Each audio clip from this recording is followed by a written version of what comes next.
everyone. It's been a little while, hasn't it? My apologies for leaving you all for so long. I brought milk. Don't worry. It's in the fridge. Welcome to a little just chatting.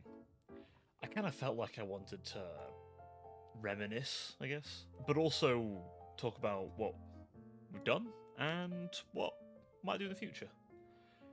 Which may involve me looking at some of my old content. Maybe. It depends if I can bear the cringe. Some of my older videos make me a little cringe, just because, there was a point, believe it or not, where I would genuinely get the shakes trying to talk into a microphone. It sounds very silly, I know, but for some reason, and this is as someone who talks to themselves a concerning amount, like a crazy person, but for some reason, I just couldn't do it at one point. Whereas I've been, obviously, doing this to the point where, obviously, I can do it a bit more comfortably.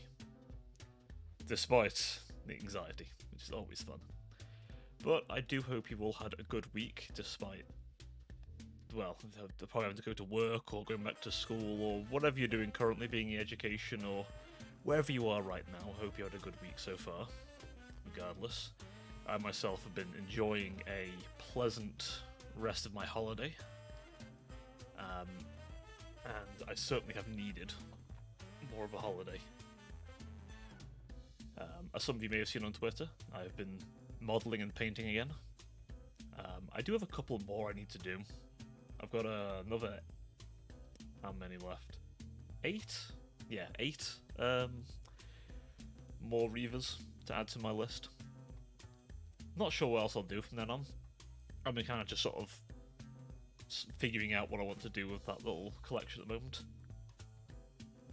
Ironically enough, they're probably I'll say they're the first Primaris Space Marines I've gotten, but that would be a lie because I have gotten some more before with the Black Templars.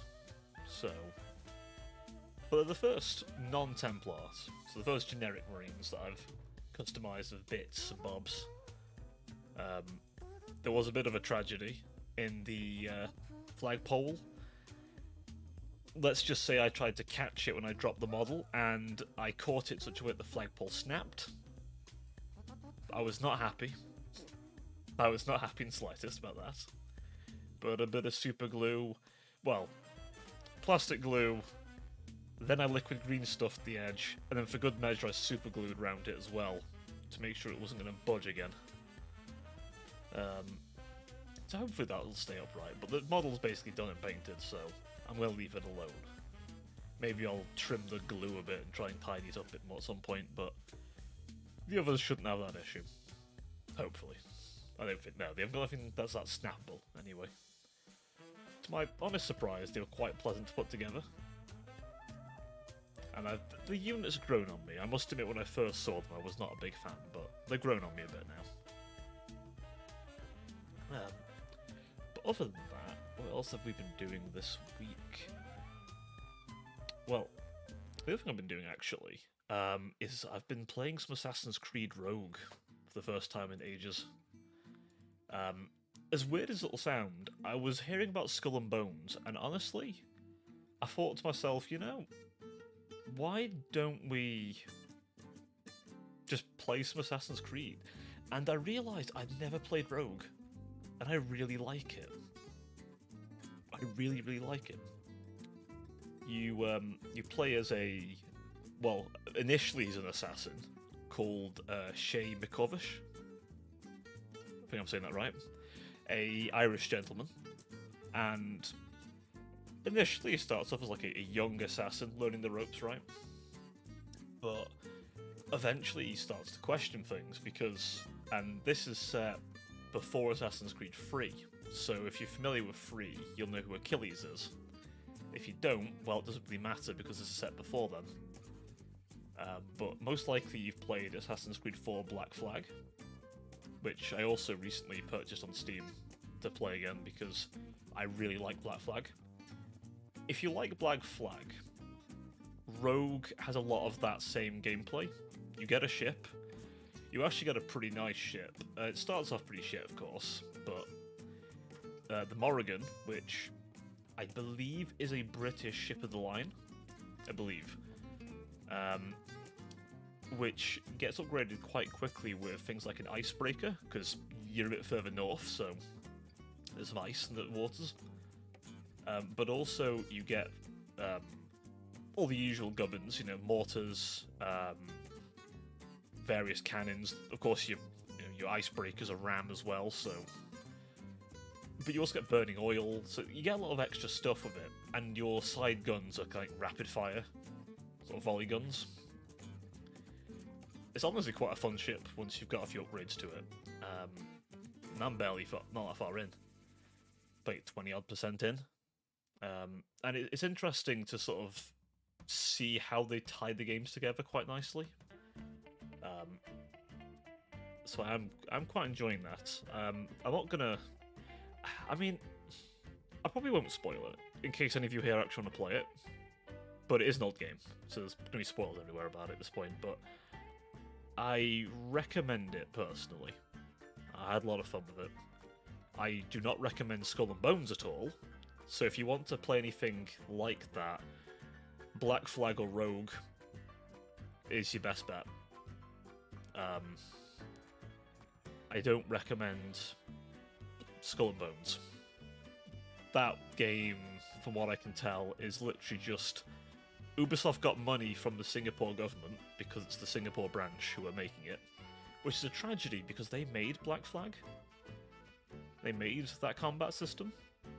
You know, they literally made the thing that inspired that entire game to be made, and for some reason they didn't make essentially Assassin's Creed Black Flag 2, but with multiplayer. Like, imagine Black Flag, right? But you have multiplayer?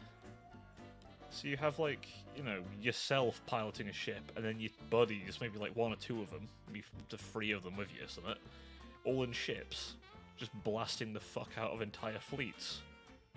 Like, come on. That just sounds fun as hell. But no. No, Ubisoft had to go and ruin it. You can't even get off your ship. Like, come on. It didn't even have to be Assassin's Creed. I mean, to be frank, some of the newer Assassin's Creeds barely feel like Assassin's Creed, to be honest. I played Origins a while back, and that didn't feel like Assassin's Creed. The controls felt more like I was playing Dark Souls, for God's sake. But Ubisoft. They used to be so good. Oh well. Oh well. But so yeah, I've been enjoying a bit of classic Assassin's Creed. I do have Mirage, actually. I did pick that up. Whether it was a mistake or not, I haven't actually gone and played it yet. I need to play it. Then I'll find out if it's a mistake, but at least the older ACs aren't tainted. That's the important thing. But yeah, so to get on to the main meat today, I wanted to talk a bit about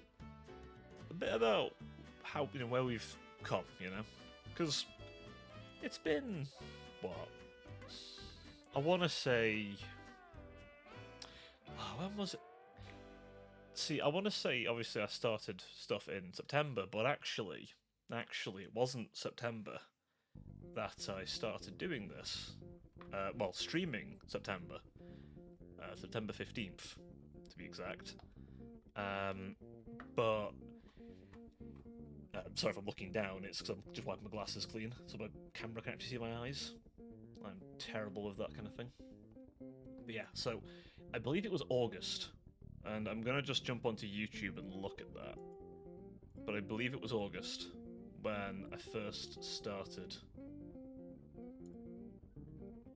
I really shouldn't be doing this while wiping my glasses because I can't see shit. Bloody hell. Right, let's look through my quite a few videos now. How many videos have we got here? Just on my VOD channel. Now, as paradoxical as this is going to sound, the VOD channel's older. The VOD channel used to be my... And it still is my channel I bloody browse through. I need to mute the phone. You know, you'd think eventually I'd remember to do that. I'm so sorry, folks. Yeah. To be fair, it's on like Do Not Disturb 90% of the time. But obviously sometimes sometimes I forget to turn it off. There we go, 3 hours, that should cover me plenty. Should also go to his Do Not Disturb time anyway after that.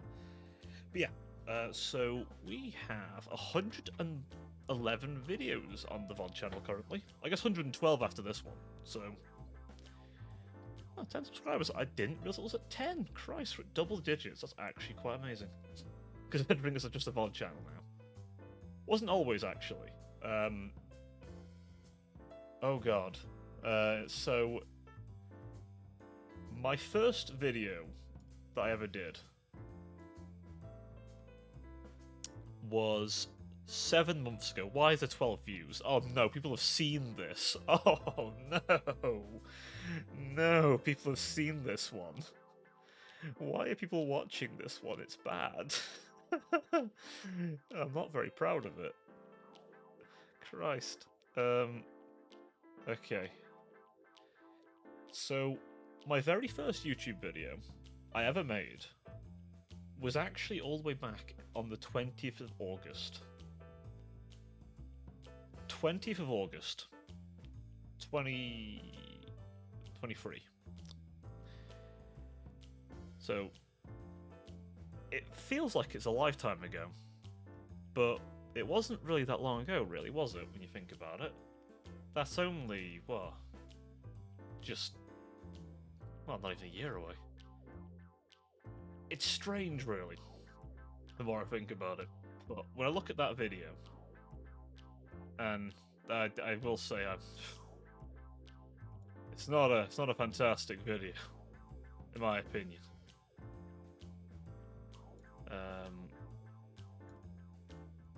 But it's weird looking back at that one. Obviously, my audio is completely worse in every regard to my current setup. I didn't even have the Yeti then. I was actually using a headset mic.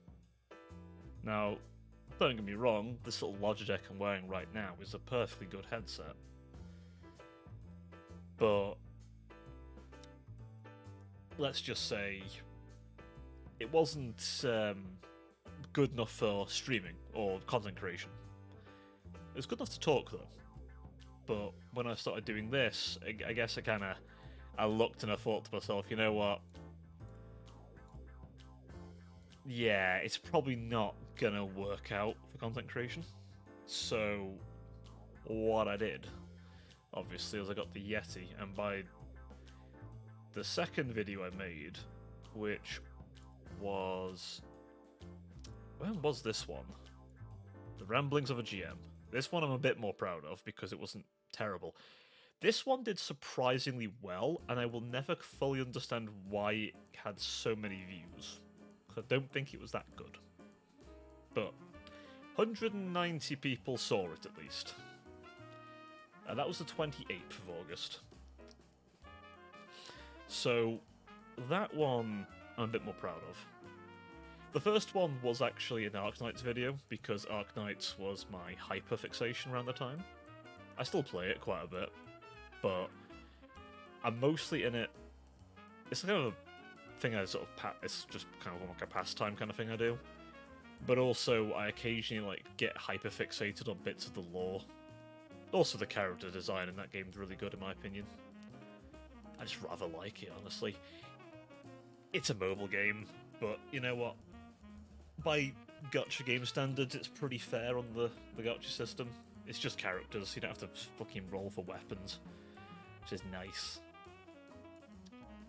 But yeah, that one wasn't great.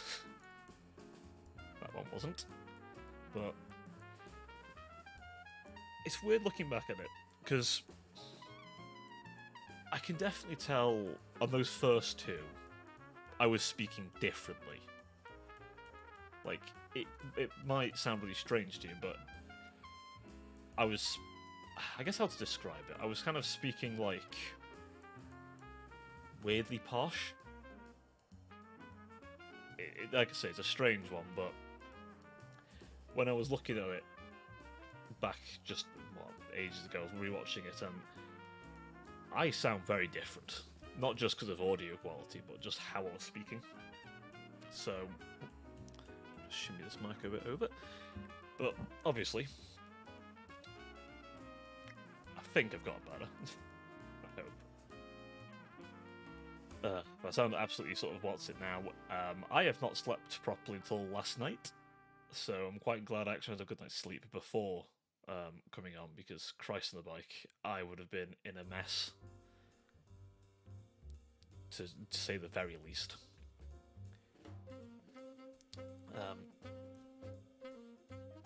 Excuse me. But I guess not long after that, about a month or so, started streaming. And when I look back at how I started, right? My initial stream, I had one screen, nothing to represent me. Just a microphone, and I want to play Monster Hunter. And that's what I did for the longest time. I did, let me see, from the 15th of September all the way till the 13th of October. So for nearly a month, I did nothing but play Monster Hunter. Once a week. I think it was once a week. Yeah, once a week. There was a little channel update video. I don't know why I felt compelled to make such a video, but I just sort of decided, oh, I should tell people, hey, I'm streaming more now, rather than it making content, because I guess I just didn't enjoy making videos at the time. My stance on that's changed, and I'm trying to get better at actually editing stuff together, but back then, I must admit, I didn't enjoy the process.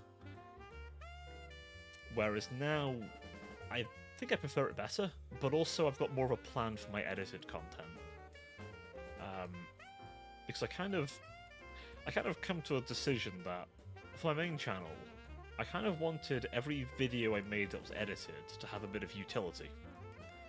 So, I kind of explain the idea. So, my retelling series, right? I talk about what happens in my D&D campaign. Now, to update you all on this, by the way, I'm not running my session this week, as we're likely to be down a player. And I must admit, I'm kind of trying to mull over what I want to do. I've been in a bit of a space in my head, so I've not been in the best of places. So, figuring out what I want to do from a DM perspective kind of became a secondary thing to just resting. So, I'm going to try and have that all sorted for next week. So, my boys have got a session.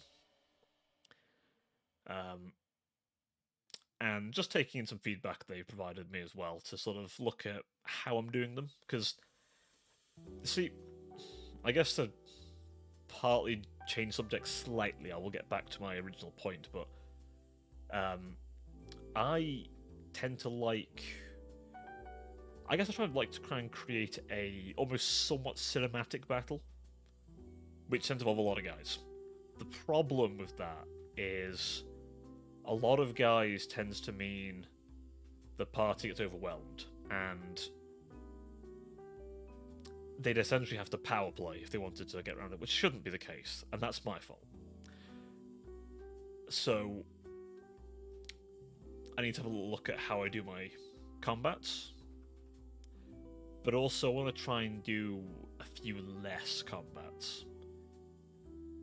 I think I've done a few too many. There's been a lot of action, a lot of fighting, which is great and all, but I think maybe I need to slow it down a smidge. Let them stay in an area for a while. As much as their characters have motivation to move on, they have a lot of motivation to move on, in fact, so I need to come up with reasonable and compelling ways to keep them around a place for a bit. And they're going to a place that's a bit of a hub for various things, so that might be a good opportunity. And to be fair, what I might do this weekend actually is talk about the setting, because I realised for a lot of you watching who aren't my players, and I initially made this series to go back to the content creation. I originally made that series for my players. That was the plan. Because what I wanted was, let's say if someone goes, hey, I don't remember last session. No problem. No problem at all, because I've made a video talking about what we did and actually trying to add bits of lore to it as well. So you've got not just the context, but also a bit of extra background fluff that maybe wouldn't have been needed for the session or asked for in the session. But for you guys watching who aren't my players, which is anyone who isn't those 3 people, so potentially whoever many see it, I realise my setting might not make much sense to you because I haven't told you about it. So I'm going to try and do that this week. That's the plan. I want to go over my notes and discuss with you the setting, maybe discuss with you a bit of my last campaign, and see how that goes. And then, because I'm not doing any D&D this week, so I've got time to sort of think about that, unless I'm doing something else. But the plan's going to be to do that, with a video ideally coming out that Tuesday. That's what I'm thinking. Now, obviously, this week you may have noticed I've kind of gone back to my normal schedule a bit, and I think that was for the best.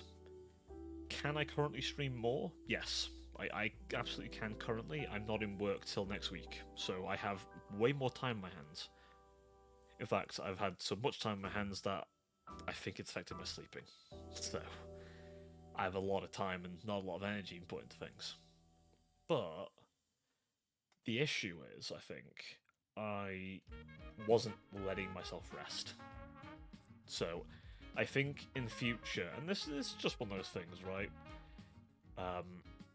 Because it's weird, right?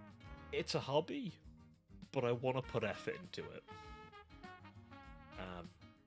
But, of course, that effort, I've got to sort of really think about what I'm doing and how I'm doing it, and also why I'm doing it. And these last few days have kind of helped me figure that out for myself, right?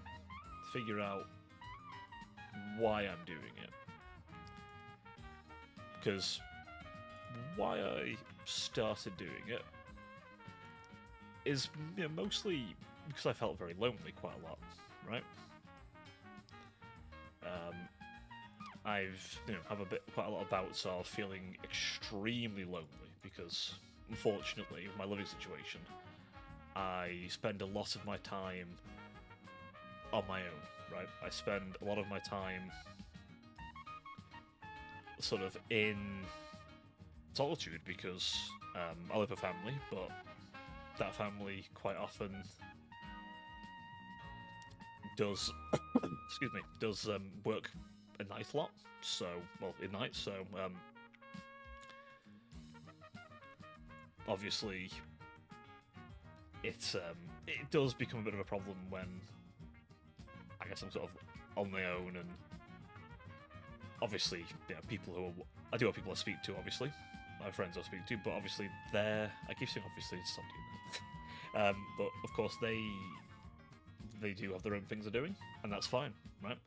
But I need to find a way to get myself some kind of company. And that's why I started. That's one of the reasons I wanted to do this. So I had people to talk to. But it also would encourage me to do things, to play games, to actually express myself in a way. I've been trying to get a hand cam sorted out so I could build models on stream, because I'd like to do that. Annoyingly, I've had a hard time finding good suggestions for that. Very frustratingly, unfortunately. Trying to figure out how to get that working has been more of a pain than I'd care to admit. Software's just not playing ball with me, but the like. But then, I guess, on top of that, sorry, I'm multitasking as well, I keep pausing.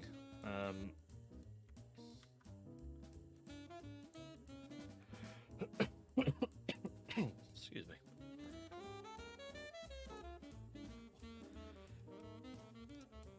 But yeah, on top of that, obviously I've been looking at a few things about just the channel and how I want to kind of represent myself.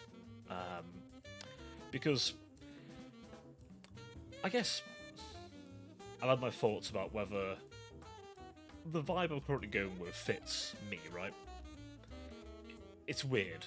I think I kind of neuter like my personality a smidge when I'm streaming because, and I do this because it's just how I am. If I meet someone new, you don't get the full bore me. I don't give you both barrels of me. I don't even give you a barrel. You're just gonna look at it, right? From the surface level. Because I tend to be very hesitant to present myself fully. And don't get me wrong, I absolutely adore Marvel. And there's a lot of the vibe stuff I do like a lot. Don't get me wrong, I do. I mean, let me just look at it. It's a very nice Marvel, I think. But obviously, I do wonder whether I fully... It's a strange one to explain, but I guess I fully feel like I'm meshing with the concept on my end. And I'm not the only person who had this in the past. Obviously, I'm not making any quick decisions. This could just be a fad, a quick thing, because how I am, my interests tend to fixate on things. So, the most I've done is I've had something, it's in the works, been concepted, so I can look at it and decide, once I'm happy with the concept, in like a year or so. So, if I do decide to do anything like that, it'll be after September, maybe probably next year, if I do. So, that's something I've been thinking about as well, to be honest, because I kind of, I guess, want to make sure that I'm fully happy with everything, and there isn't part of me that thinks, well, I'm not totally happy with this, that, the other, but I was at the time. There's always parts of it wonders, am I a little close to the source material, because I know what this was based off of. If you've played Dark Knight, you know what character this is somewhat based off of, to a point. There's a lot of nods to her. But I worry it's a little close. And that's my fault. An issue, I think, with myself, sometimes if I get too fixated on something, I'll want something to look like that, and not be as unique as it could be. It's probably something other people on the spectrum do as well, right? But it's something I think about. So I've had my head's had a lot of things on my mind, which, when I'm trying to rest up, probably hasn't been the best case scenario, as you might expect, but the way I see it is if I just... Well, I cannot get my thoughts right, can I?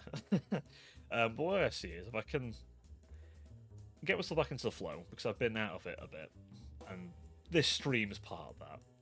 I want to have my Thursday streams be my warming back into it stream, where I talk and just generally get my honest thoughts out to you guys, and because I'd like to try and be transparent, right? Within reason, of course. I don't, like, overdo information. There's stuff that should just be kept to myself. But I do like to have that sort of, I guess, chat with you guys, because the way I see it is I'd like to keep it honest and transparent, right? I don't want someone to worry that, oh, something's come out of the blue.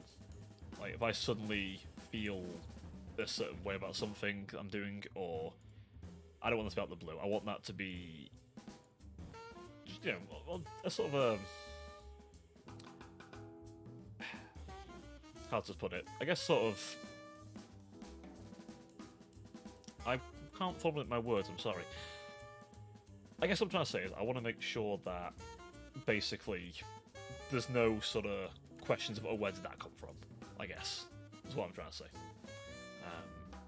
You can tell I really need the warm up, but also I did not bring enough of a drink with me. That is very distressing.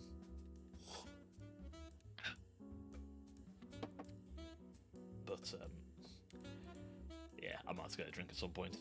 I regrettably seem to have drank all my liquid refreshment, which is very distracting, very depressing. Fuck me, I can't speak today. Christ, not very good doing a just chatting stream when you can't speak. That's a bit tragic.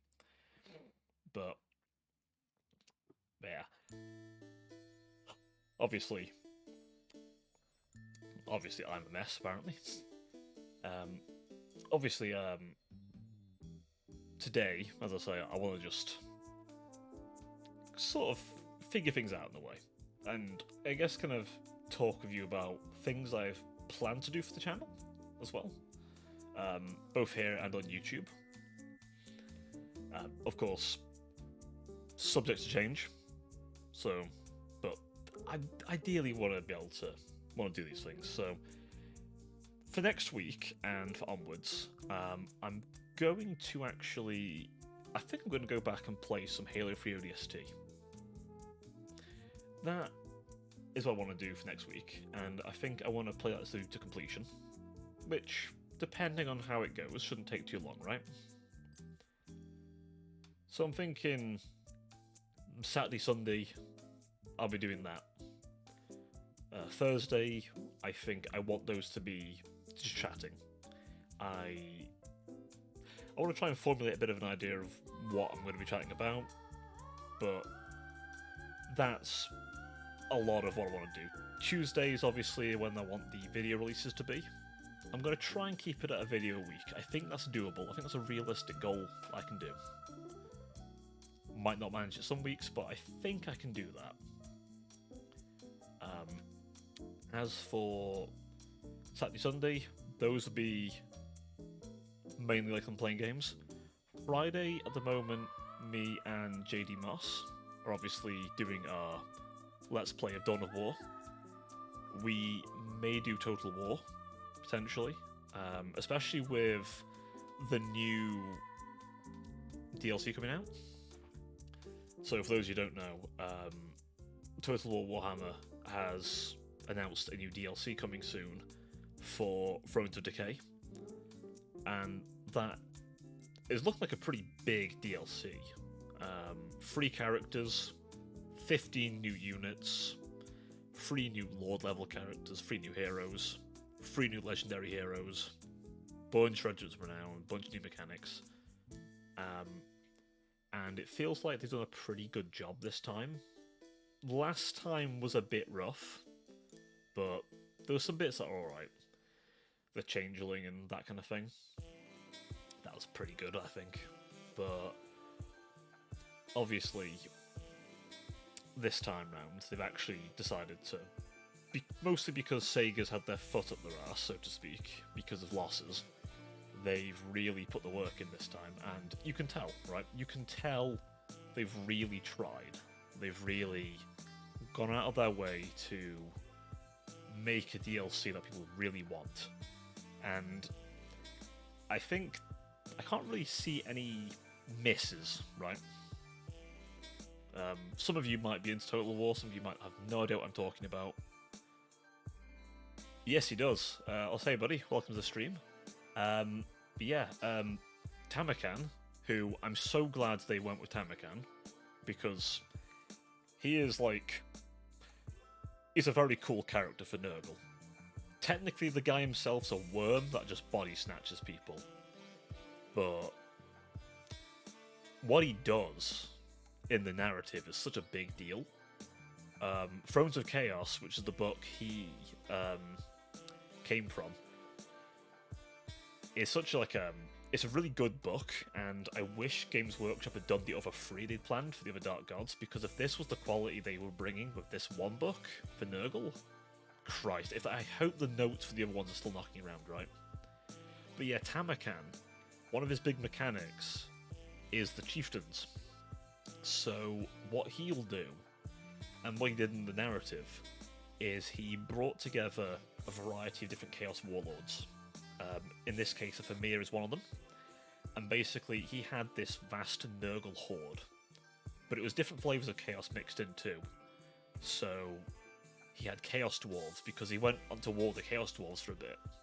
Basically, he came from a city known as Zambijin. This city is quite important to followers of Chaos because it's kind of like... It's the Battle Royale, basically, for who can be the chosen of the Dark Gods. When you win that great battle, you essentially get picked as, like, a very important champion that's going to do some big shit. I believe Archaon has been there himself, but obviously Archaon's the Lord of the End Times. He is... Think Thanos, right? He's like the big bad. When he walks in, it's time for the world to die. Like, he's never chosen, so his entire point is all of chaos falls under me. We no longer infight. We are going to destroy everything. The Dark Gods want the world to be wiped clean, and it will be wiped. Tamakan didn't quite go that far, but he did want to spread the will and power of Nurgle, and his target was Nuln, specifically.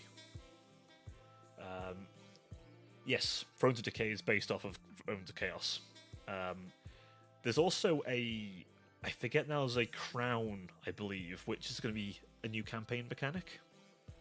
There's a crown which the dwarves made with these powerful runes that think a bit like the Sword of Cain, but it does more campaign buffs. That's kind of what it's there for. So this crown will give you a lot of power, but also a lot of issues, much like the Sword of Cain. That's going to be a part of it, but I think that's going to be more of a general thing that's going to be in the game rather than tied to the narrative. But in the Thrones of Chaos, Tamakan left Zambijin and basically started uniting various Chaos warbands. He brought in Norskans, Kurgans, he brought in various Chaos warlords, he brought in Chaos Dwarves as well, because he went to war with the Chaos Dwarves for a bit, right? He went battering down their doors, and I think specifically he went to the Southern Fortress. I try to remember the fucker's name now who runs that fortress, but he basically went up against the Infernal Guard, and they put up a hell of a fight. Don't get me wrong, they put up a hell of a fight. In fact, they put up such a fight. He was actually impressed. So Tamakan offered them to join him instead, but he could have got through eventually. His hordes were that numerous and that powerful. And one of the reasons Tamakan's so powerful as well, one, he is really blessed by Nurgle. The man himself is a maggot, basically, now. But if his body dies, he will jump out of it, go down your throat, and take your body over. He did this to an ogre tyrant. Now, why this matters is because an ogre's already a powerful body, right? Now imagine an ogre tyrant, an ogre bigger and more powerful than other ogres, an ogre that can crush other ogres to lead them, because ogres lead by strength, right? The biggest, the strongest rules. A bit like orcs. But ogres are even fucking tougher. Tamakan took this tyrant's body and blighted the guy's whole tribe with plague. So, and he apparently does body swap a bit in the novel as well, if I recall rightly. It's been a while since I've looked through it, but he does jump to other bodies too, or so he tries to at other points. But one of the other things he brings with him is his toad dragon, Bubulos. Bubulos is a horrific creature.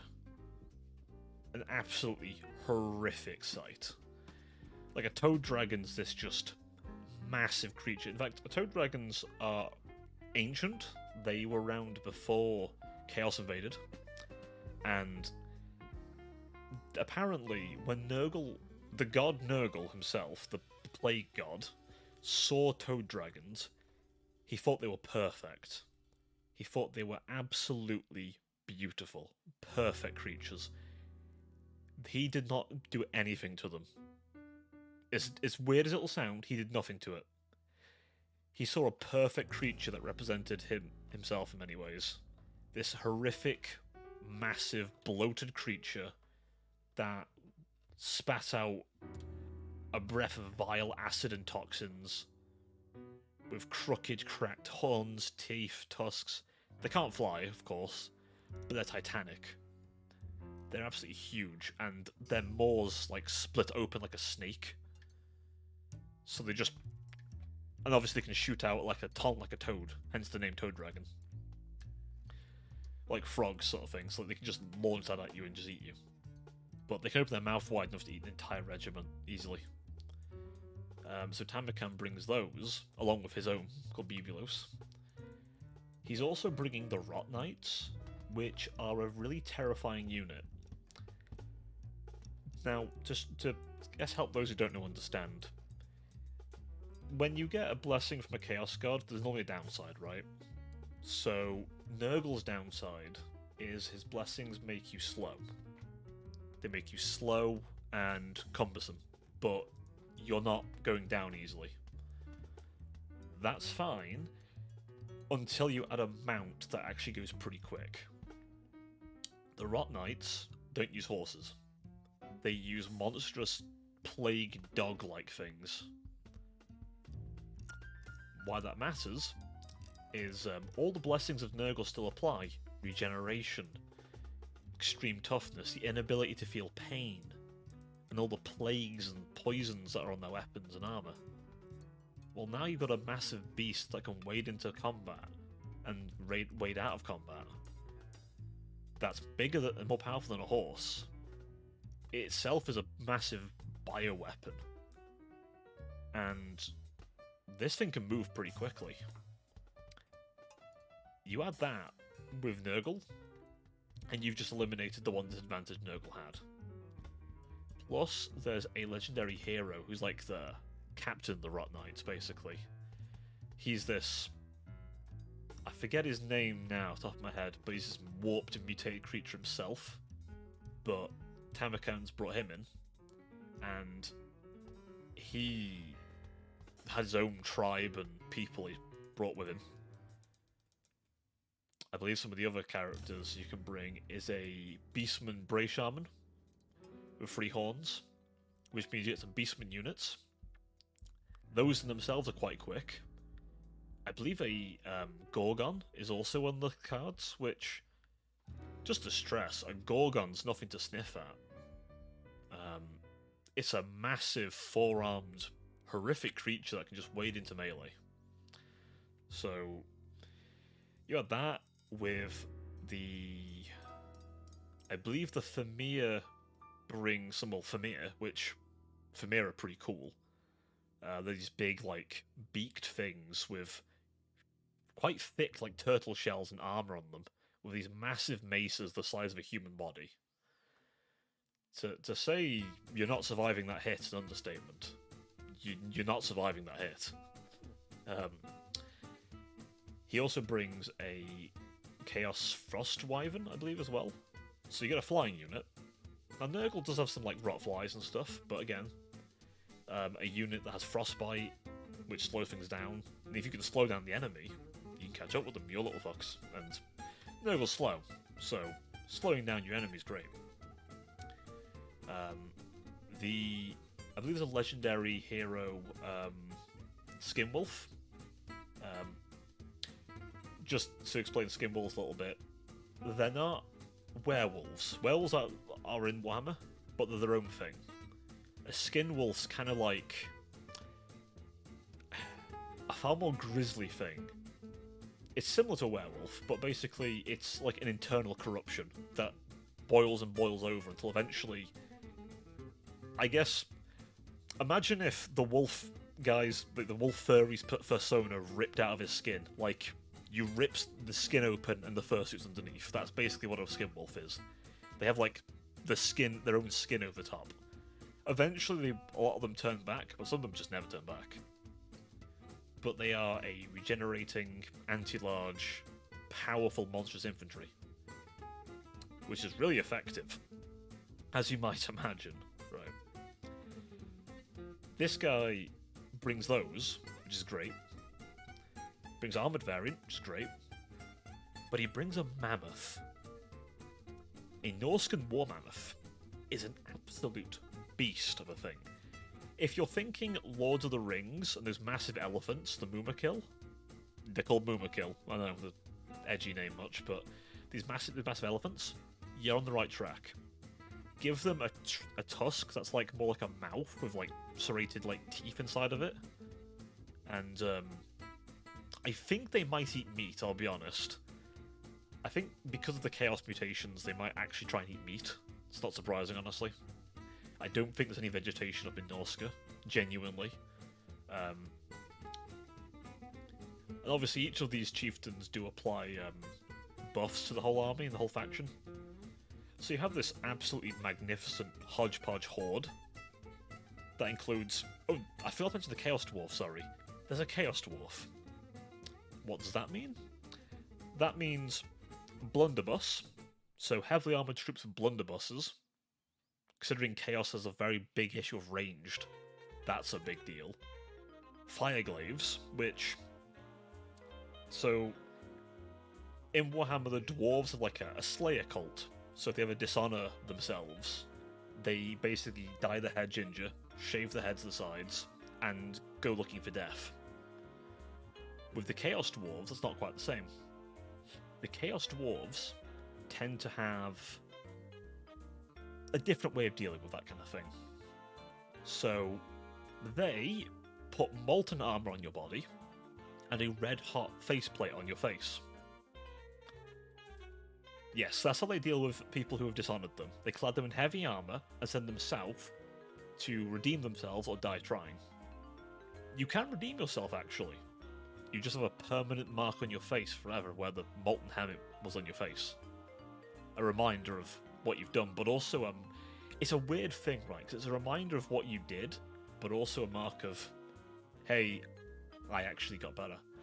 The only abilities by Legendary Lords, yes, they did as well.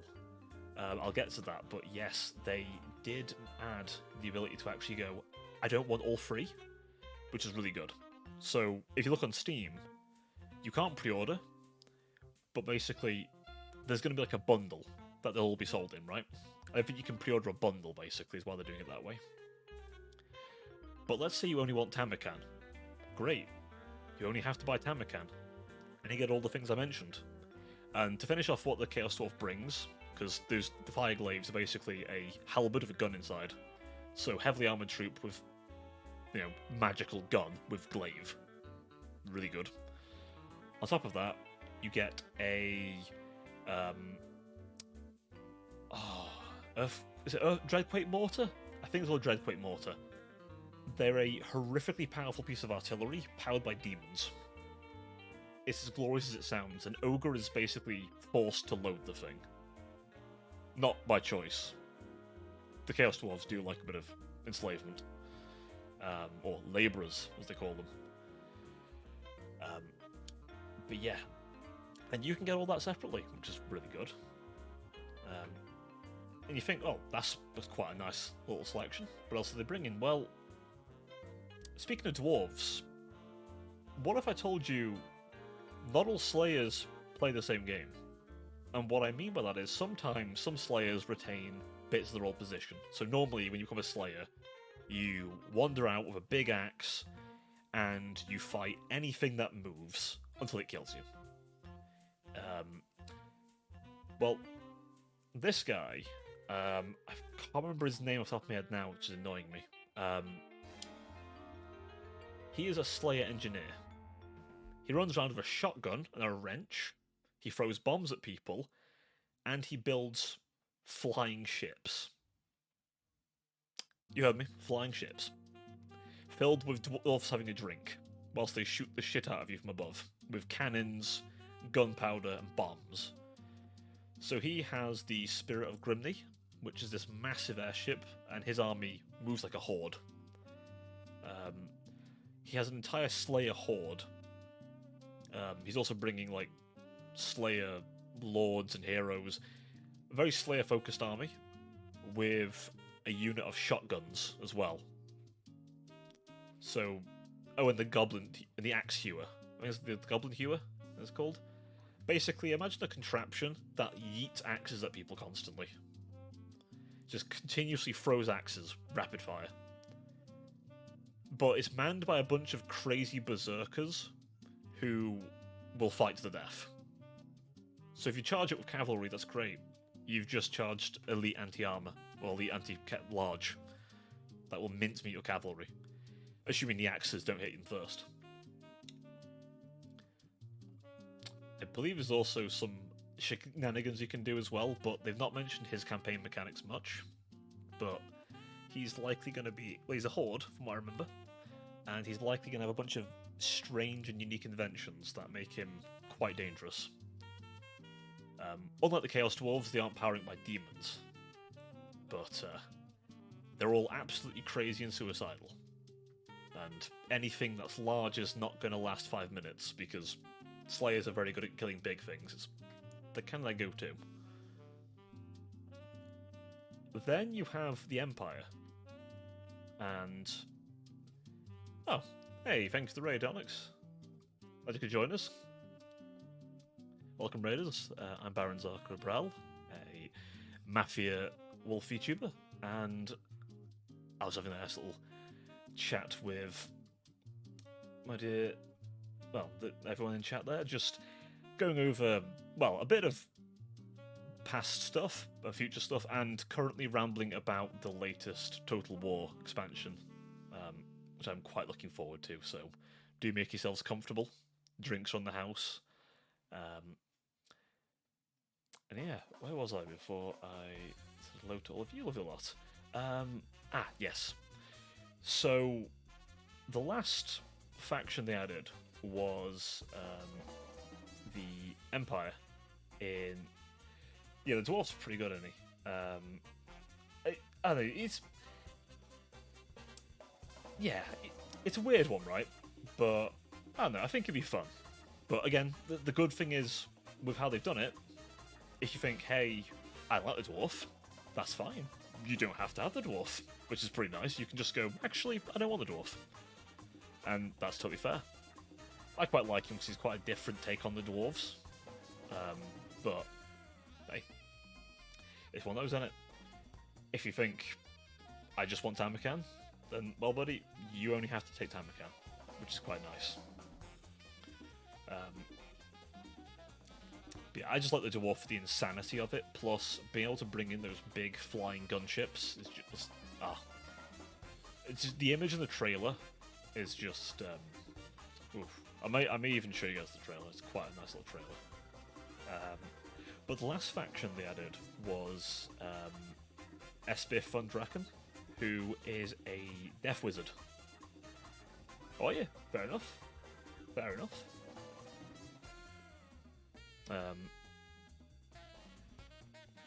But yeah, Esbith is an interesting one. I quite like it with her because...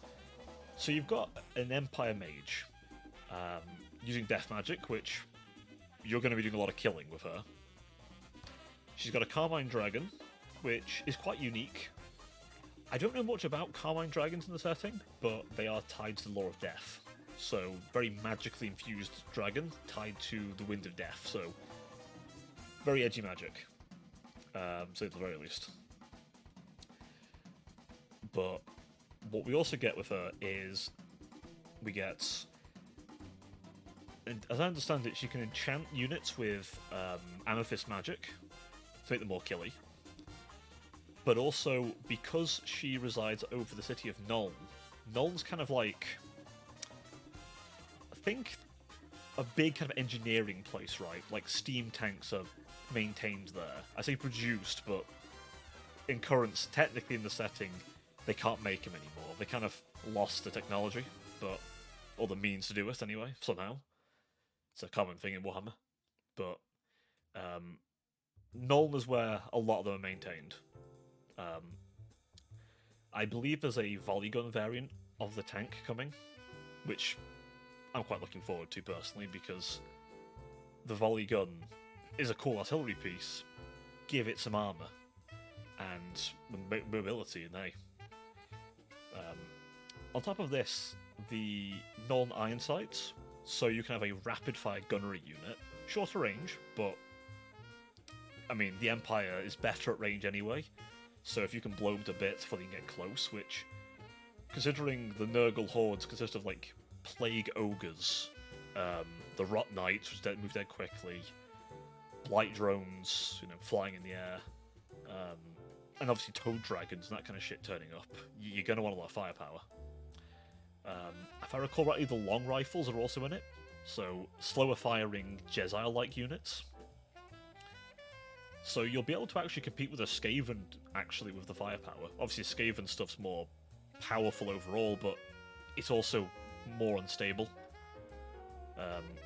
And also, Skaven will break if the wind blows too hard, so, I mean, as long as you can shoot the Rattling Gunners, you're probably going to make them run anyway. Whereas your Empire guys, the Null 9 sides are actually armoured as well, which is quite nice. But they also get the Engineer, Lord, and Hero. Now, they're a bit funny, because they can take mechanical horses as steeds. And they can also take... I believe they can also mount steam tanks, which, if that's the case, that's pretty cool. I'm looking forward to that. Because, I mean, steam tanks are just big, armoured, moving cannon with a steam-spewing turret on the top that's unbreakable and heavily armoured. Well, add a character to that with all the buffs they give, and hey, that's a hell of a thing to bring with you. But even the mechanical horse is kind of cool and unique. I haven't seen anything about that, which is weird to me, because the Empire 100% have Wizard Lords in lore and in tabletop. I wonder if they're doing a bit of revision with the lore, because I know Kislev they did a bit. I'm wondering if Games Workshop themselves asked for no Wizard Lords, or that might be a free DLC. But it's not been mentioned in the DLC portion. But they mentioned that the Empire, Dwarves, and Nurgle are all getting some reworks. Obviously, Nurgle, their buildings have been changed. We haven't seen the Empire and Dwarves ones yet.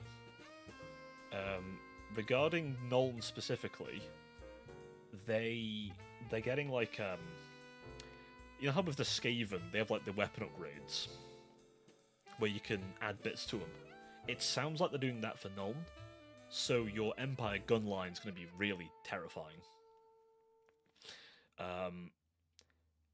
They're also getting some big units because they're adding the Marienburg Landship.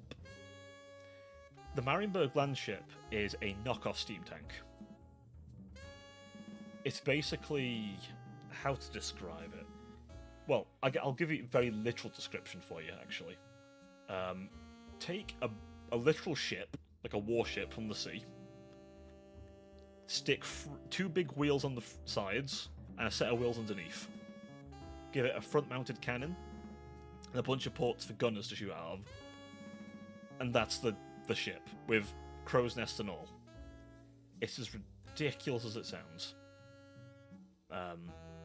But that exists because steam tanks were an issue to produce, so they started making them in Marienburg.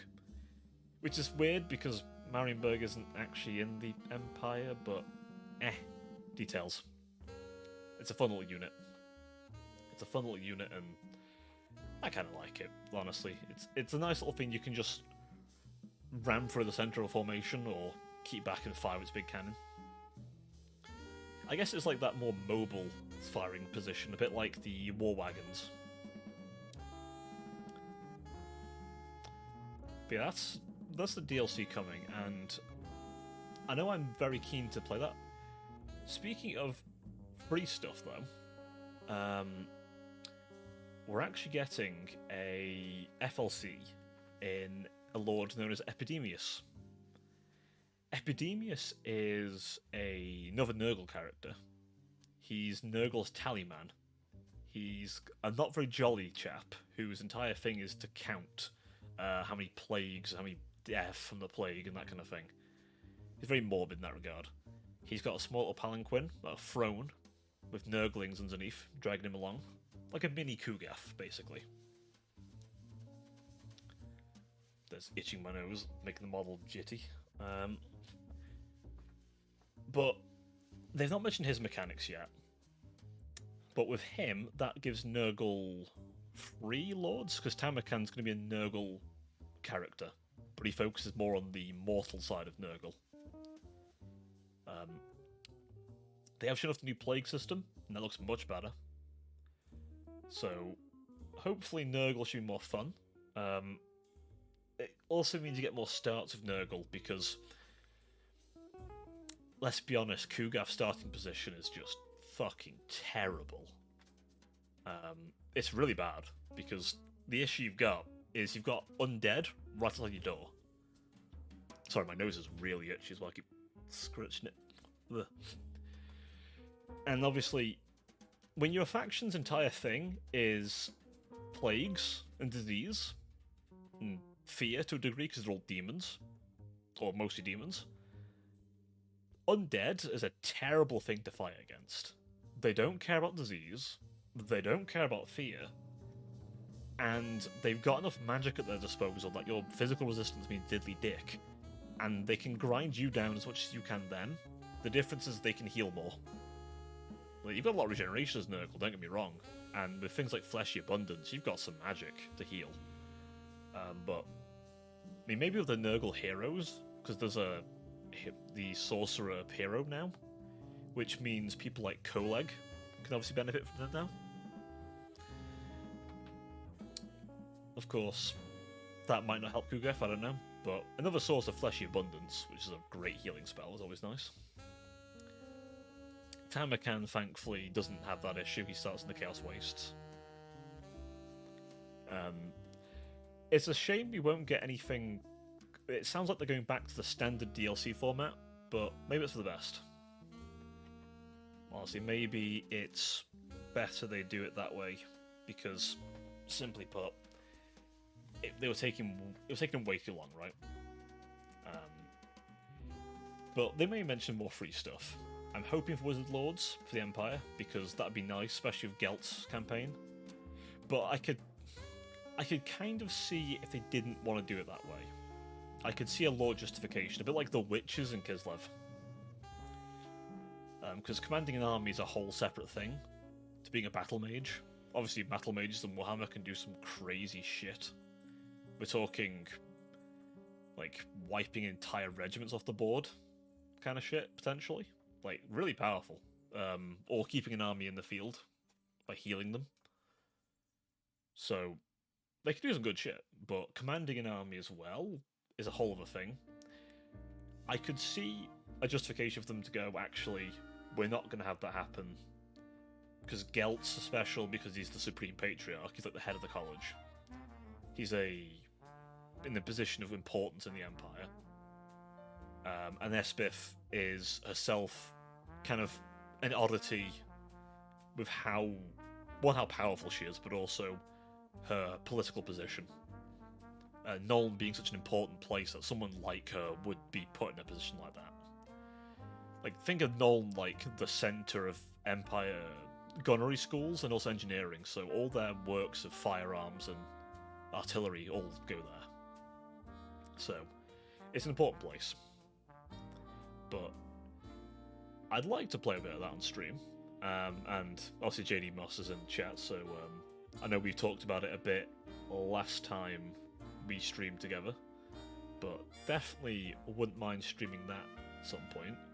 Hell, we can both play Nurgle if you really want. We've got 3 flavours of Nurgle to go through now, which is always quite nice. The Dwarfs being a Horde faction is quite nice, because it means you have an Order Horde now. So we've got Nikai and them to be a nice little Order Horde, which is rarer than you'd think. And then the new Empire faction can actually teleport, and is really good at like supporting other Empire units. Yeah, that's fair, honestly.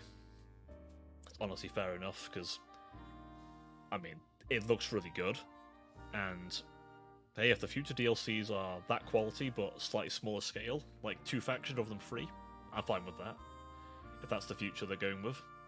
I've heard rumors there's like 4 more DLCs to come, but I feel like that's a bit of a lowball.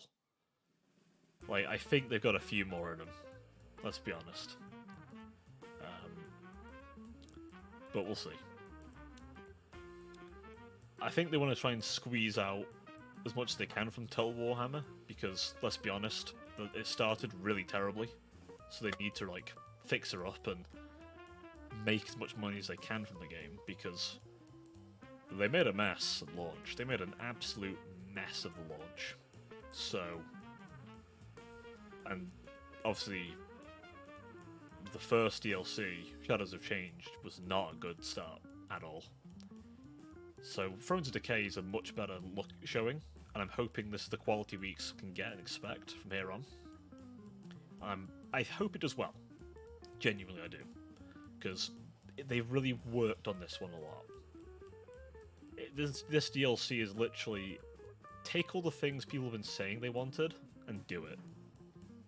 Which is a really good sign. It shows that when TA want to, they can really pull something really good out the bag. Unlike Ubisoft. Obviously I was mentioning earlier that I was playing Assassin's Creed. Well, let me make it clear. I'm not playing Skull and Bones. I don't care how much time they put into that. It's terrible. I don't even need to play it. I don't even need to play it. It's so bad. Your ship has stamina. Like, what? Has stamina? I mean, good lord.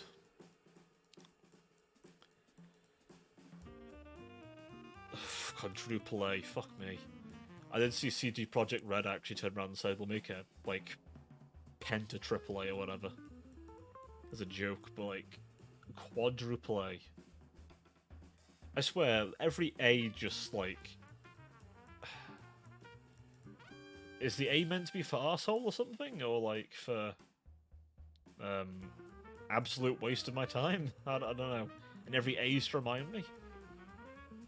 It mustn't be for some games. Like, some games that labelled as double A. And a lot of them are good. From what I've seen. It's like, Skull and Bones, a quote-unquote quadruple A game, or do I just pick up a game like Helldivers? Do I pick up a game like the older Assassin's Creeds? Do I pick up Total War? Hell, even Stellaris has a thing they've done now for like paying a subscription model, where you can get all the DLC for a small monthly fee. Which, sure, long term you'll probably pay more, but if you just want to play all the DLC for a bit, and not have to pay for all the DLC, you don't have someone who can host it, it's not a bad idea. I'm not saying the Stellaris or Paradox way of doing it's perfect, there's a lot of DLC, but then I play Total Warhammer, there's a lot of DLC in that too. Between the two, I spent a lot of money over time, but a lot of the DLCs are pretty good. I mean, this new one coming out for Total War is pretty nice. Stellaris has got one coming out, which I know I've spoken with JD Moss a bunch about it, and Onyx, if you're still in the chat, buddy, I know you've spoken about it as well. We've talked about, and kind of, I guess, finally getting back to the topic of the stream, future things. I would like to do a big old stream with that. Because I think that'd be quite nice. Just like a no-holds-bar, anything-goes kind of game of Stellaris. Crank up the difficulty a bit on the Crisis, so it's actually a threat. Don't get me wrong, I really enjoyed the thing we did last time, where we were all hunkering down and working together. But, hey, do that again, or we can just eat our own empire and just go nuts and see what happens. I really like the cybernetic and synthetic theme of that one. I don't really know which kind of empire I want to make first. The cyborg church sounds quite nice though. I do like the idea of that.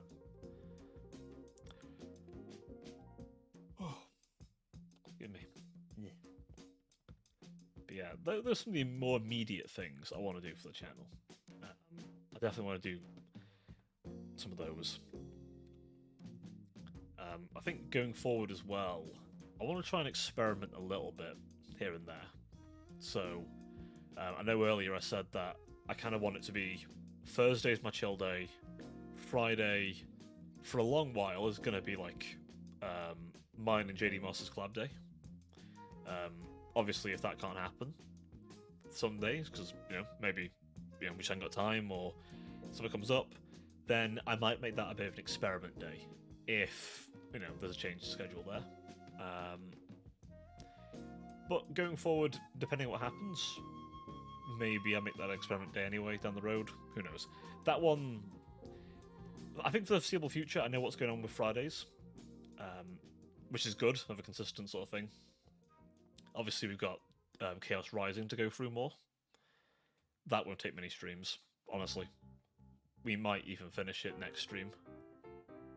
So, we'll see.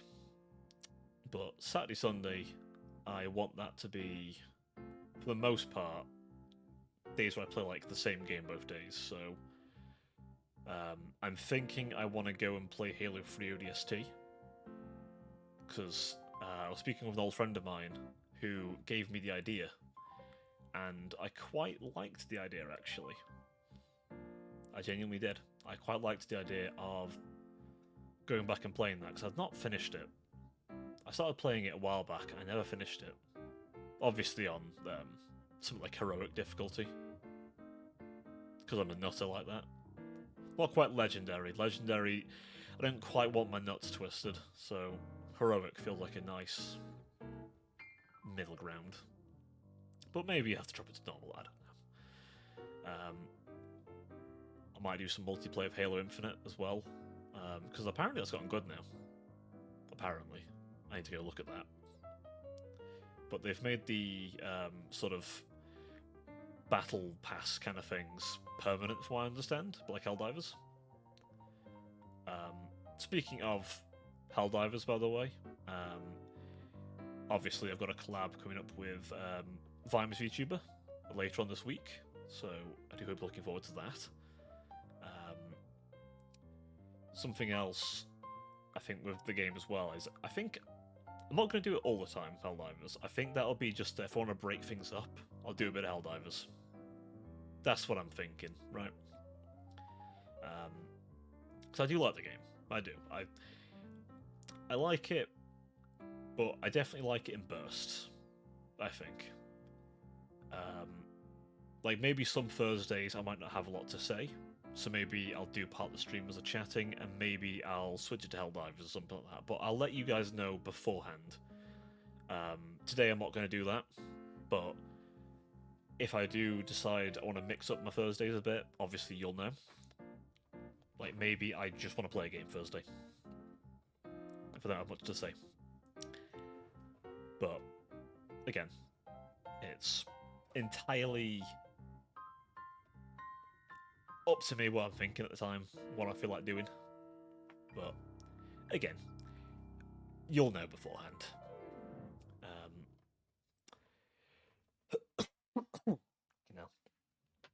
My throat is dry as shit. Fucking hell. Tell you what, folks, give me 2 ticks. I'm just gonna go and quickly grab a drink. And then I did say I might play that trailer, so I'll do that. And then I think we might do a bit of a look over some of the older stuff. But give me 2 seconds, and I'll be right back with you. I need a drink, because otherwise I'm going to have, like, sandpaper in my throat, practically. So it'll be 2 ticks.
Right, apologies about that, folks.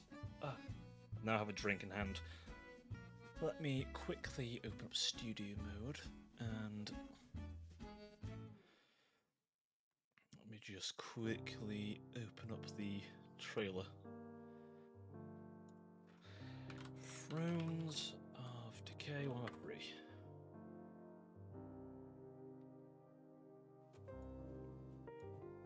Right, let me flick us over then in just a sec. Screen capture, what are you showing us currently? That window? Yeah. And if I maximize that.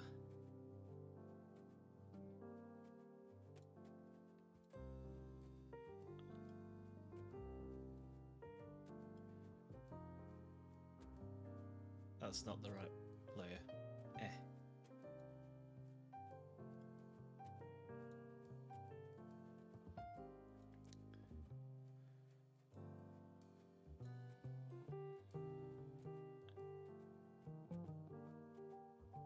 Right.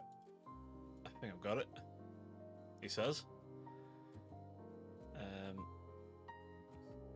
Right. Let me switch you over to this. Oh. Yeah, that doesn't really work on that mode, does it? There we go. Right. I'm just gonna scrunch myself over here.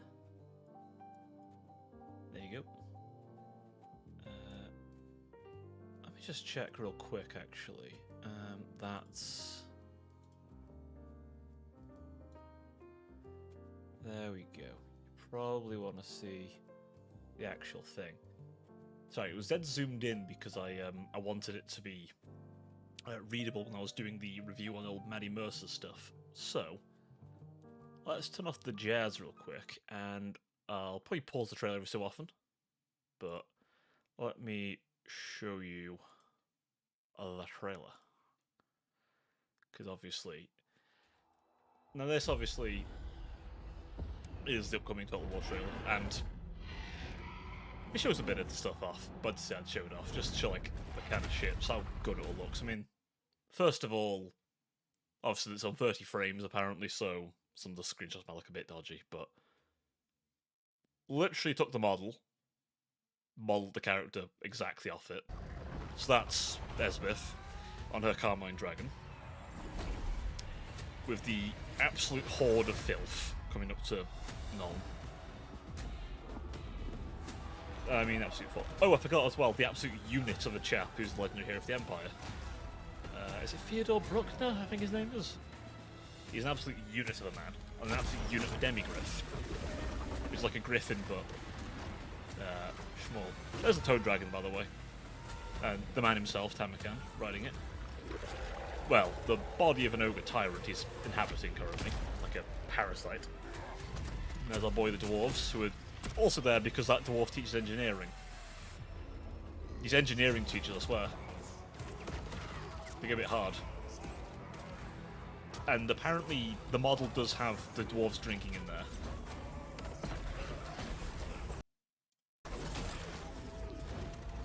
Oh. I had to pause on this. That's the Goblin Hewer, by the way. Yes, it's exactly what you think it is. Rapid fire throwing axes with crazy ginger dwarves crewing it. Take orange cat energy and make it a dwarf.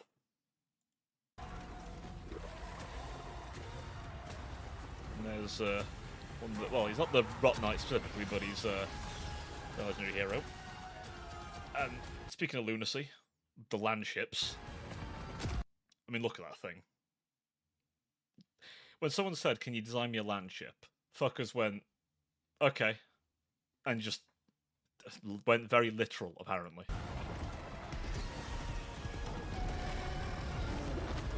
So, to say, I'm quite looking forward to DLC, would be the statement. I mean, yeah, what more do you want me to say on the matter? It just looks quite nice.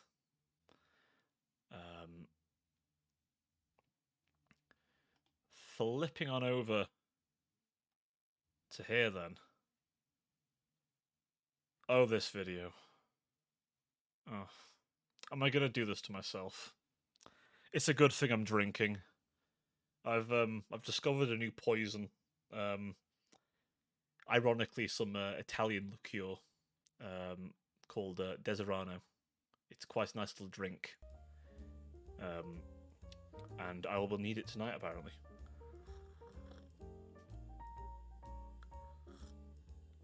Now, I don't have a lot of things on the old channel, but I kind of wanted to look back at just a little bit of what I was doing before. Because I think it's always good to look back at stuff, and I feel weirdly in the need to reminisce and look over old stuff. So, if I open up this old thing... Oh god. No. 1 second. Have I got that audio on? There you go. Hello and welcome. Admit this is probably the first of maybe many. You can hear the audio difference, can't you? It's so bad. It's really, really bad. Oh god. I don't know if I want to do this to myself. It's so bad. I was so unconfident doing this video. It's actually kind of painful. I won't lie, folks. We'll see what happens, depending on how comfortable I feel with it all. As my first sort of video, I wanted to talk about something I recently got a bit of an interest in. And, well, I suppose I wanted to start with it's painful. Many things I've decided to do a video about is Arknights. I'm in pain. I'm in such pain right now. Though I might ramble and I apologise sincerely for that. You will apologise, I'm so sorry. Oh god. Just hearing that old audio. I used to get so angry trying to sort the audio out for so long. Oh god. Let me talk to you, mics. So explain, what is Arknights? Ignore the crazy in the background there. You see no resemblance to me in this character here, do you? None at all. But yeah, it was mostly me going over the game, bits about the lore of the game, and just... I don't know quite what I was thinking at the time, but I had a hyperfixate. This is the gameplay, by the way. It's literally a fucking tower defense. But the lore goes kind of hard, and is all depressing as fuck. Like, holy shit. It's genuinely quite depressing. But that was where a lot of it sort of started. I just had an idea, threw it up there.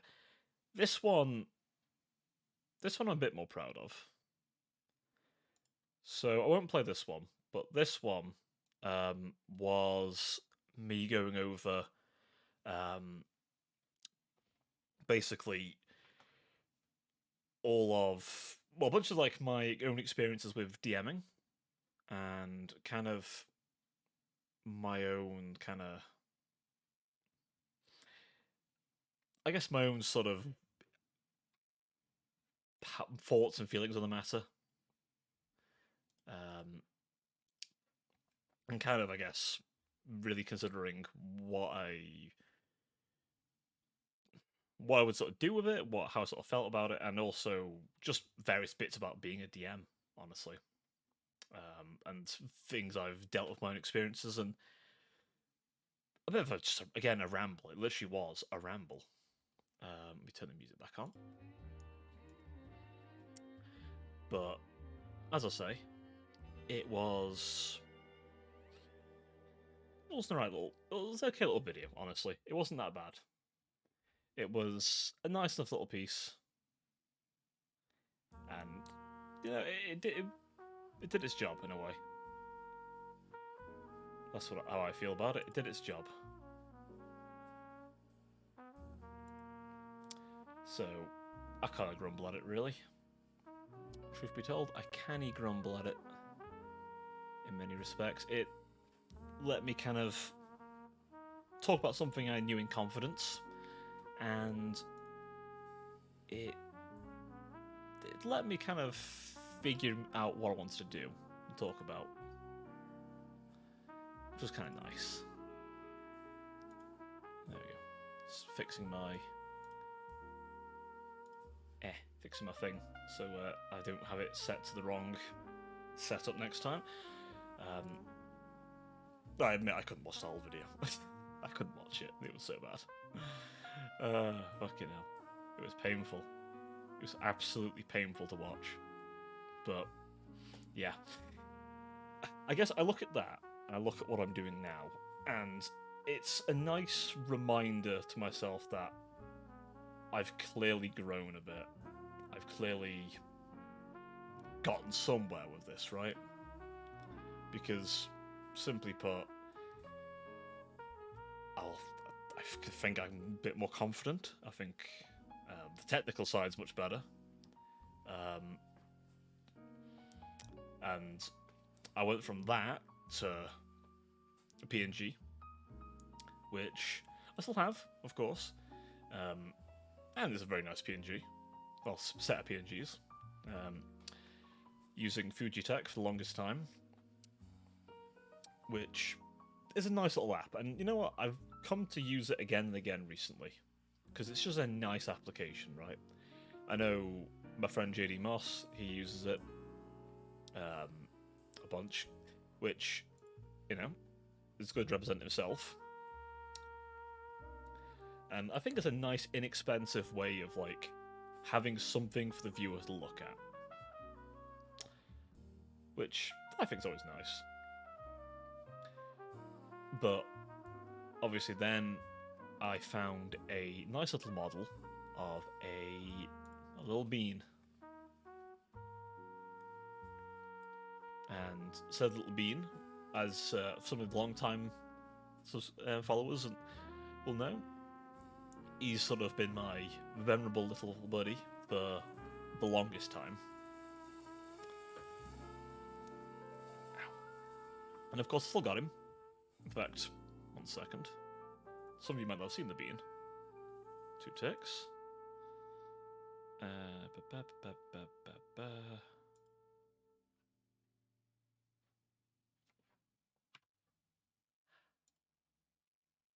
The bean. Isn't he cute? So this little fella, I found from Etsy, and he is very cheap, inexpensive, and let me get used to Live 2D. If you're wondering, this is an expression. That's how I set that up. He's very customizable, and his maker was very kind to give documental instructions on how to do all this stuff. And as you can see, he's got some lean. I can, you know, if I tilt my head left, right, I can obviously look left and right. Yeah, it's very reactive, and obviously got some physics. He's very blobby and squishy. And this little fella was my sort of visage, you know, the cute little visage of me. God, I forgot how fucking adorable. I forgot how fucking cute this little fucker is. Holy shit. Fucking hell. Gives me literally giving myself cute aggression here looking at him. Just want to squeeze him. Yeah, the bean's come back from retirement for a little bit. Just say hello. But then, of course, we have current day me. Little old me. As I am currently. Anyway, let me zoom in on myself. There we go. Did I have that zoomed in before? Oh, you know what? I forgot. It resets all the things, doesn't it? I think I was zoomed in. Maybe I was less zoomed in? It was like that? We'll go with this, and then we'll see if that's alright. Crack my neck slightly. And obviously I've got a lot more toggles in this one. I could have set up various toggles for the bean, to be fair. He actually has a lot of like expression stuff you can put on. it's a very nice little model, and what I'd say to anyone else who's looking at starting VTubing, the bean's a really nice starting point, seriously. I call him a little bean, but he's called Blob. If you look on Etsy for Blob, then you'll find him. I recommend that artist. They do various blobs, and if the selection of blobs is to your liking, well, guess what? They've got more blobs. You want to be a nine-tail blob? You can be a nine-tail blob. You can be a pig. You can be a pig. You can be a bunny. You can be whatever the fuck. There's so many different ones. There's so many. So, you know, if you want a really nice in to VTubing, that's a really easy one. And it uses subtle of like your system. Like my model obviously doesn't use that much resource, right? If I look at my system now, if I open up Task Manager, right? I'll crack open that performance. What are we rocking right now?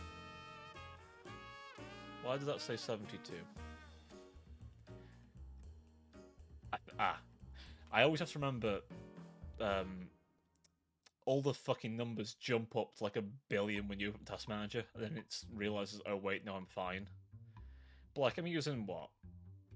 With streaming open, so I'm streaming right now, I've got VTube Studio, I've got obviously background processes, Streamlabs itself's running, yeah. I'm only using 27% CPU. I'm only using, what, 45% of memory? And then 22%, no, not even that, it's less than 20% really of the GPU, right? Subtle resources. Obviously, sometimes your model and everything else does use a bit much in the old sort of CPU front, but again, it's not that big a deal. But Blob uses even less, so even if you've got like a pretty potato-y computer, you can still use Blob. But I guess where from here, to some degree? Well, that's sort of the question. I'm still trying to figure that one out to a degree. Again, as I've outlined, I've got a general plan. And that's going to be my consistent. Occasionally, I might stream on different days. I have been testing Hunt Showdown to see about streaming that at some point. I'm not sure. I know there's a bit of want for me to do so, because I did do a little poll, and there was at least a vote on it. I think there was a vote on that and Monster Hunter, so... And I know there's some popularity between the two. Monster Hunter World has a bit of a resurgence. Rise, sadly, doesn't have much of a Twitch presence, but that's fine. Having a Twitch presence isn't important to me, as far as, like, the actual streaming of that game is concerned. I'm not too fussed. That one, I'm fine with that, because at the end of the day, a lot of the stuff I like isn't super popular, except for Helldivers. Helldivers 2 is quite popular, but then I was already going to watch him, well, play and stream that, you know, before it was blew up. That one was crazy to me, that exploded so rapidly. But again, it's something that is going to be an on and off again thing. Hunt, we'll see. Hunt uses a lot of resources, right? It's a meaty game, so we'll see how that all plays out. Total War have had some issues with running my model alongside the game, so I want to see... I need to itch my nose, swear to God. I want to see how it performs, so I might do a test stream of that at some point. We'll have to see with that one, what goes on there.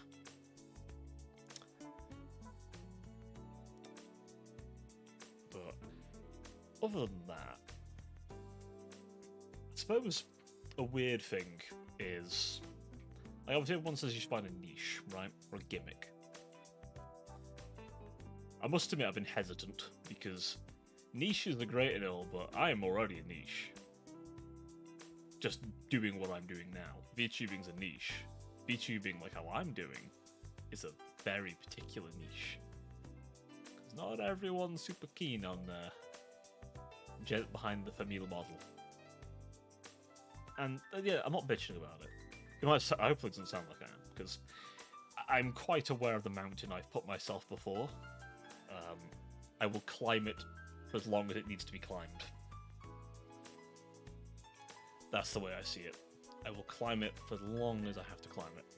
Because the way I see it, it doesn't matter if I've got 10, 20, or nobody. I will climb it one way or another. So, it's just one of them, right? Consistency and getting better as I go is the aim of the game. I will have a bit more of a plan of things to talk about, by the way, in the future. But I was sitting there the other night and I just felt like, you know what, I want to just transparently talk about how I feel about where I'm at, where I've been, and where I'm going. As for where I'm at right now, I think I definitely think I've gotten better at this overall. Thanks to a lot of feedback people have kindly provided me. I think it's just a matter of finding what's working, right? Because the issue is, a lot of the really popular stuff I'm not huge on. I'm not huge on at all, but at the same time, that doesn't mean something won't come round, or something that I do enjoy won't suddenly become popular, and it won't change my outlook on it. Whether something's popular on Twitch does not determine if I will play it, so it's more if I enjoy it. Hence why I want to play Halo 3 ODST on the Master Chief Collection. I might even just go back and replay all the bloody Halos, to be honest. Again, for old time's sake, because reliving my nostalgia with all of you was honestly quite nice. It was quite nice I was playing Space Marine. It was quite nice with Dawn of War so far. So, why not go back through the Halo games, which have been such a massive part of my life. Halo Reach was the first multiplayer game I played a load of. Another one I wouldn't mind going back and playing, actually, is the Command & Conquer games. I really fucking love Command & Conquer. So I may even go back and play Command & Conquer 3, Free Kane's Wrath, Red Alert 3. I might go back and play the remasters as well. I've not actually played the really old Command & Conquers, but Red Alert 3 and Command & Conquer 3 were like the games I really enjoyed. Especially Kane's Wrath. That was a really good game. I actually played it on console originally because Kane's Wrath introduced the command wheel, which is something they use in Red Alert 3. And that let you use a controller with an RTS. Now, don't get me wrong, I wasn't doing much multiplayer back then with RTS, and there was no way winning. Not a chance in hell was I winning a single fucking game. Also, I was young. Nowadays, I don't play RTS competitive. I just play RTS for the enjoyment of it. A good narrative campaign is enough for me. Or something like Supreme Commander, which does have a campaign, in fact, to be fair. But I can sit there and enjoy a game versus AI, especially a modded one where the AI are a bit more like competent and will actually deploy various tactics against me. I do quite enjoy that. The old Supreme Commander Forged Alliance still holds up quite nicely with mods, especially. That one let you have AI that could, you know, the AI actually knew how to somewhat handle naval engagements. They'd make malicious use of nuclear submarines, which was very annoying. They'd also land troops onto your banks, which, you know, full-on D-Day landing shit. I tend to quite like building a bigger base and sending out experimental units to absolutely fuck them up, but that doesn't mean I won't do other things. It's just my go-tos. I would like to put the big toys. But that's me. Turtle up and then send out a powerful force you know, and maybe I'll play some on the channel. I don't know. I'll see how I feel. I'm currently looking at stuff I can do multiple streams of, because it helps me a bit, and also I think you guys would prefer that to a degree, because it lets you have a consistent, what's actually being done. But yeah, as I say, as I mentioned earlier, with regards to the potential rebrand, which I've talked about a few times, there's a very good chance it could happen, but you will have advanced warning. I want to explain why I'm thinking about doing it though, and I think I might make a YouTube video going into detail about this, my thoughts, as well. But one, it's three pillars, right? It's three main pillars as to why I'm thinking about it. On one hand, I'm worried that my current look is a little too close to its source material. If you're familiar with the character Lapland from Arknights, that's a heavy inspiration for my current look. And don't get me wrong, I adore the character. I do. I adore the aesthetic. I mean, look at me. Like, I love the aesthetic. But the issue is I'm worried it's too close. And I don't want to copy. I want to have my own thing. And that's, again, that was on me. The model is exactly what I wanted. And I had various ideas that I was quite keen on. There's one idea that I was very keen on, but I got nervous and didn't do it, and I regret that. And I've kept that idea close to my chest, because I've not seen other people do it. I will go into detail on that if it becomes relevant. When it becomes relevant, potentially. The other thing as well is there's a few things I want to do here and there. I'd like to maybe commission my own BGM. That would probably be fitting of the newer model, potentially. I have an idea that I want to experiment with, but again, some of this might not happen, by the way. Some of this might be just me worrying about stuff that isn't important. So, if I decide to do all this sort of stuff, you'll be fully informed beforehand. As for... Excuse me.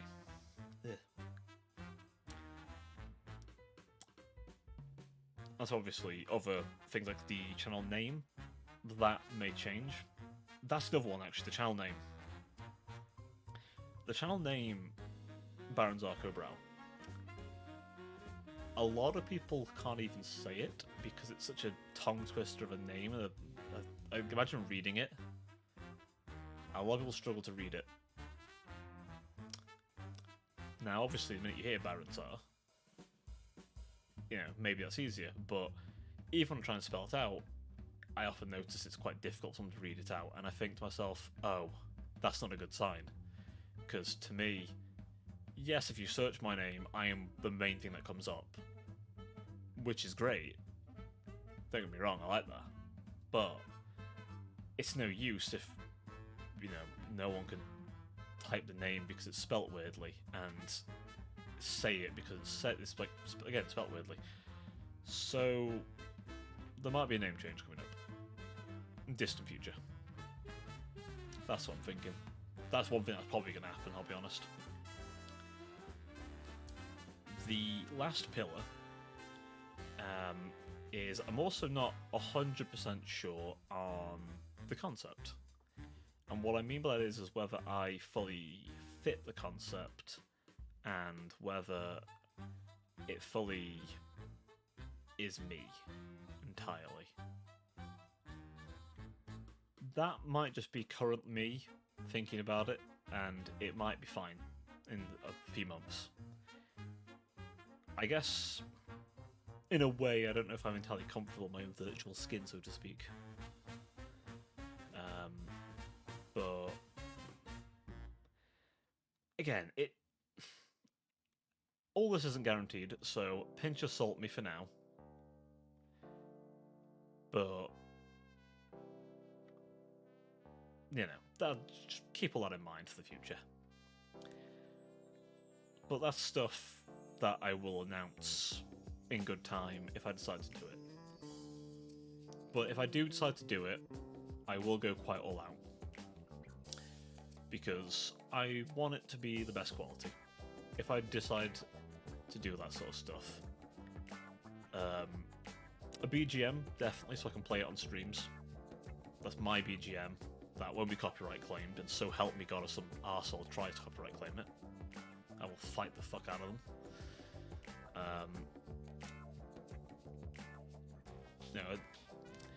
Again, some nice stuff like the background here, of course. Full 9 yards, no expense spared. Within a budget, of course. With a reasonable budget that I can afford, which, I think is fair. And looking at that in stages, I think is important. As for the YouTube side, I think my current plan for that so far is going to maintain that I do my retelling after a D&D session, and the week I don't do a D&D session, I'll do something else. Currently I've done world building, but I might expand that out to maybe review style content, maybe I don't know, perhaps some other kind of stream of consciousness type stuff, right? So we'll have to see on exactly what it is I want to do with that. But I've got a couple of ideas floating in my head. Reviews are one thing. I definitely wouldn't mind doing some review style stuff for stuff I really like, or if something's really disappointed me, I might just, also come out with that. So, it'd be one of those kind of spontaneous things, right, where I play a game and I really like it, and I'll review it. Or I'll play a game and I hate it when I thought I'd like it, and maybe I'll come out and just say my piece on it. And at the end of the day, in my opinion, but I'll try and explain my opinion as well as I can. And I will try and give the game any credit it deserves, unless it really upset me. Like Dawn of War 3, I would rip the shit out of that thing. 100%, I'd rip it to shreds. That was just bad.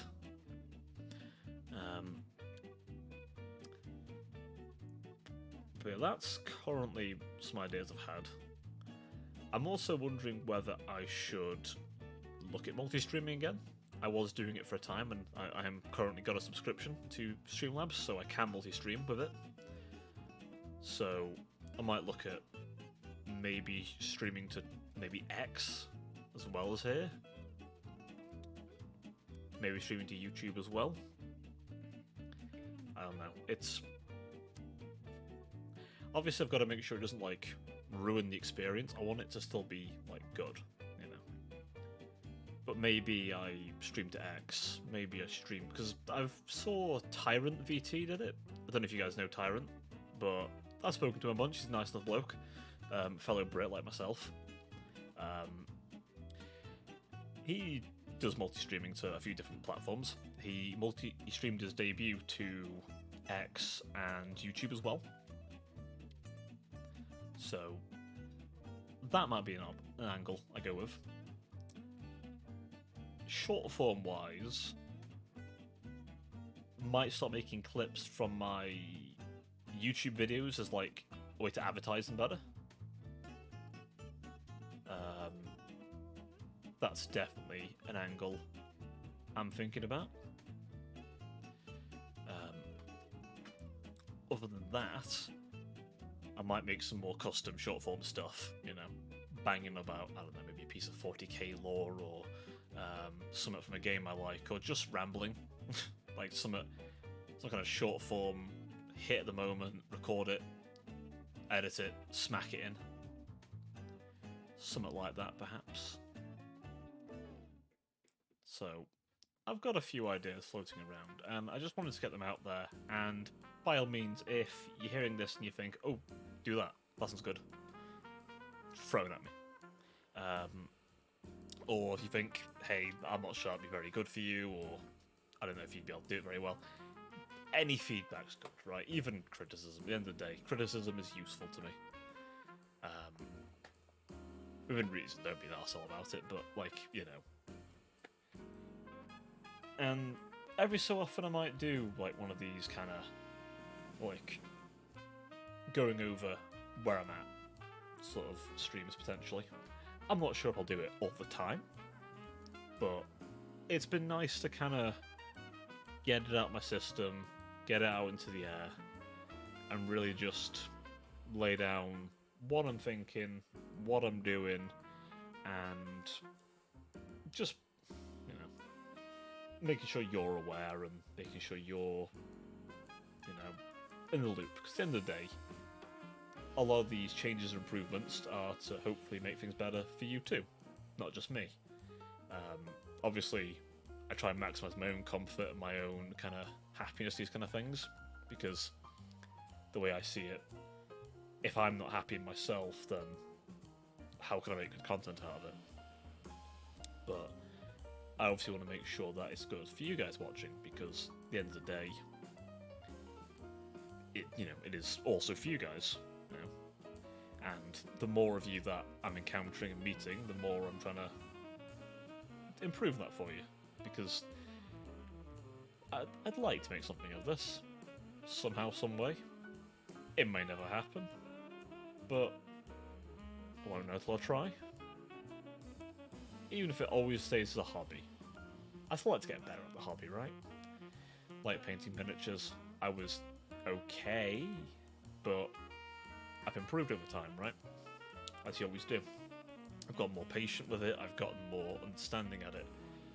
And I think, like anything, feeling inspired, feeling a want to do it, a draw to do it,